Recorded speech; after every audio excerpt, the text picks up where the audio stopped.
احلى واجمل شوربه ممكن تجربوها، تحفه، جميله جدا، نضيفه جدا، في منتهى الجمال. لو انت حابه تحطي فيها بلح البحر وكابوريا، الاتنين بيتشوحوا مع بعض مع الزبده والثوم في الاول. صدقيني لو جربت الوصفه دي بتاعت الشوربه هتعجبك جدا جدا جدا جدا. اتمنى تجربوها وتعجبكم. ما تنسوش الشير، ما تنسوش التعليق الجميل بتاعكم واللايكات الحلوه بتاعتكم.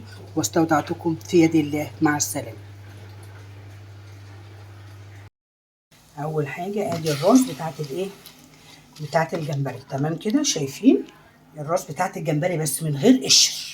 ده كله الشوربه بتاعت الجمبري، يعني دوت اللي انا بعمله في شوربه الجمبري اللي انا هاخد منها نكهات حلوه. تمام. ادي هنا طماطمايه وجزرايه وورق لوري، طماطمايه بصلايه ورق لوري، وهنقلبهم برده كويس مع بعض.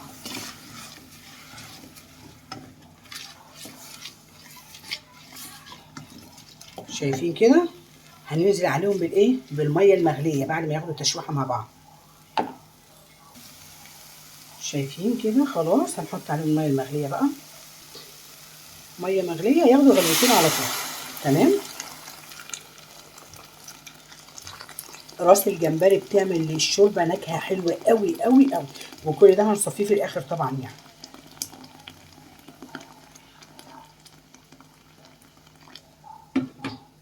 خلاص كده يغلوا بقى مع بعض غلوتين 3 وهنصفيه ونرجع لكم.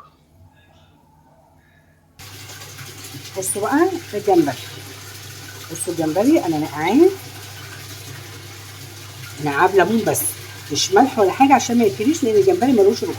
ده بتاع شوربه الجمبري. تمام. تمام. ده بقى السوفيه. تمام كده. ده هو السوفيه بلدي، مش مستورد، بلدي. تمام. وادي فيليه بتاع الشوربه، انا هعملها شوربه مخليه اللي هي جمبري سوفيه فيليه وبس. اقطعهم بقى، انا مش عايزه اخد من وقتكم كتير والله، فانا هقطعهم وارجع لكم كده. بصوا بقى، انا بس حبيت ان انا اوريكم ان انا بقطعه ازاي بالمقص. تمام كده، زي صوابع البطاطس بالظبط، مش بخلي فيها كتير. تمام. طبعا شوربه السفود دي احسن حاجه احنا بنشربها، وانضف حاجه ان انت تشربيها في بيتك وان انت تاكليها في بيتك، ده احسن مليون مره ما هتعملي ايه بره. يلا. تمام كده، نقطعها صوابع زي بتاعه البطاطس بالظبط.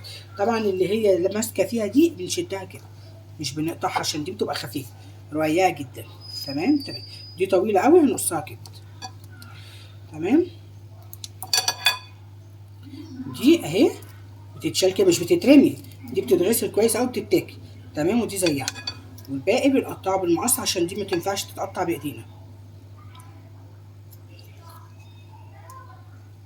بس كده ايه، اكملهم بقى وارجع لكم. وادي الفيليه كمان اهو، هنقطعه برده مكعبات كده. ماشي، ما تقطعهاش رفيعه عشان ما تتهريش منك، قطعيها كده سميكه شويه. تمام.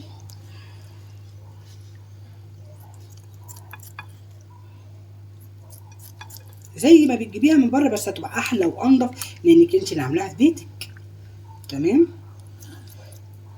طبعا انا نقعهم بليمون وملح، هشطفهم تحت الحنفيه كويس جدا. لا دي حلوه، دي هعملها للقليه. تمام. اللي هي تخينه، بس اللي بقطعها اللي رفيعه باخدهم هقليهم. تمام. بس كده، اروح اغسلهم كويس قوي وارجع لكم. بصوا بقى كده، خلاص الشوربه اهي. تمام كده، خلاص انا خدت كل النكهات اللي انا عايزاها، سبتها 5 دقايق على النار اصفيها بقى واوريكم المرحله اللي بعد كده. اول حاجه هحط معلقه سمنه،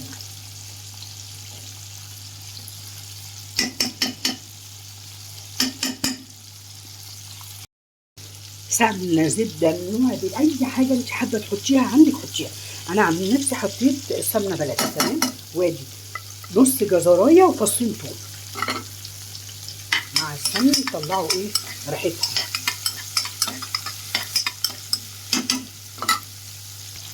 اول ما هتشم ريحه الثوم مش هتسيبيه يصفر عشان ما يمررش منك، اول ما هتشم ريحته هنقوم حاطين عليه السبيت على طول. السبيت ياخد معاه تشويحه حلوه. تمام كده على طول.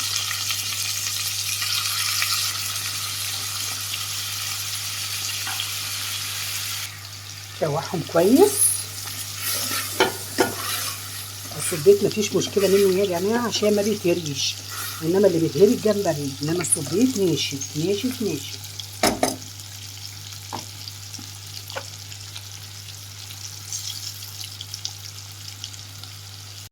نحط الشوربه اللي احنا عملناها تمام، واحنا صفيناها كويس اهي.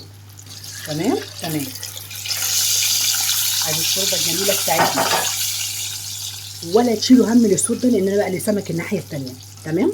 نحط بقى الملح والكمون بتوعنا، معلقه ملح، شويه كمون، شويه كرفس مجمدين كانوا في الفريزر. هنسيبها تاخد غلوه. تمام. وبعد كده نحط عليها بقى بقيه المكونات بتاعتنا. كده هي غليت معانا الشوربه، هنحط الفيليه بسم الله. تمام. مش هياخد غلوتين مع بعض، يعني هو والجمبري كده غلوه واحده وخلصت على كده، لان هم ما بياخدوش سوا خالص خالص خالص.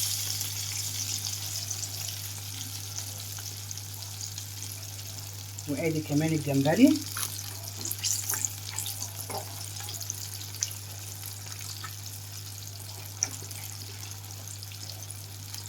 تمام تمام. نحط الكريمه كمان. تمام. وادي كمان الكريمه اهي بسم الله، غلوتين مع بعض في الكريمه وخلصت وبقت زي الفل. واحلى شوربه سي فود مخليه تحفه. عايزاها هي الشوربه بس مع الجزرايه والفص الثوم، هتقومي مشوحه معاها الكابوريا بس. بص الشكل فظيع فظيع تحفه، وريحتها فظيعه جدا. اتمنى ان شاء الله تجربوها وتعجبكم. غلوه حلوه، غلوه بس يا جماعه، غلوه واحده، غلوه واحده. شايفين الشكل، شايفين الجمال، شايفين حلاوتها، تحفه تحفه بجد. هي خلاص الغلوه دي، لان الجمبري والفيليه ما بياخدوش اي وقت خالص. شايفين زي الفل. اتمنى ان انتوا تجربوها وتعجبكم ان شاء الله.